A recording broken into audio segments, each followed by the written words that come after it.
Welcome to this week's show.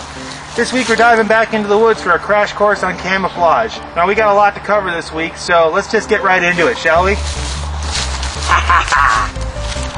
Now realistically speaking, there's only two different types of camouflage in the world, and right now I'm wearing one of them. This is an aggressive type camouflage. Now your aggressive camos are going to be the ones that are kind of blobby like this. The idea is that you can blend into more environments while you're wearing something that's kind of blotchy like this. Now the advantage to doing that is that you can go from environment to environment to environment and not have to really change clothing.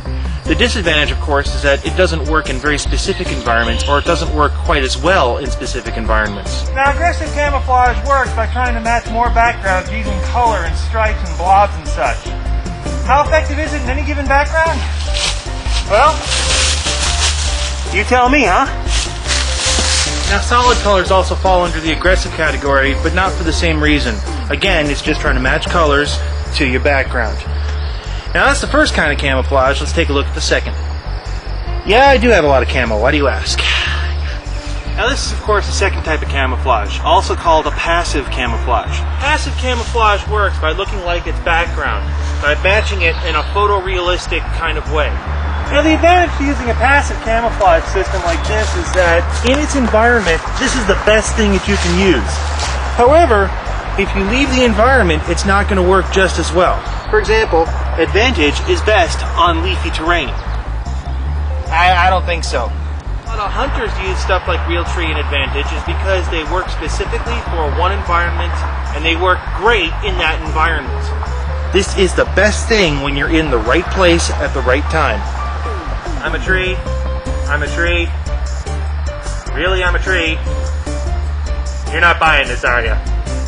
You can have camouflage jerseys made for you, or you can still find them on eBay if you look hard enough. Now the advantage to wearing a jersey is it's a little more light, a little more airy, the cut's a little different, you can move around in it a little bit more.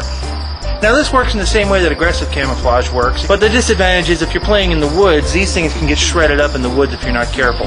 Now of course you can also get specialty camouflage, like this they call urban. I have never in my life seen urban terrain that looks even remotely like this. Personally, I think that you use this to hide with panda bears. Don't tell anybody, but I've been saving this one to hide in Wisconsin. Now, of course, all this being said about camouflage, if you want something that you can go from the woods to the arena or whatever with, stick to the basics. You can't go wrong with black. I mean, this is like my favorite paintball playing jersey. Well, I gotta go. Catch you guys next week.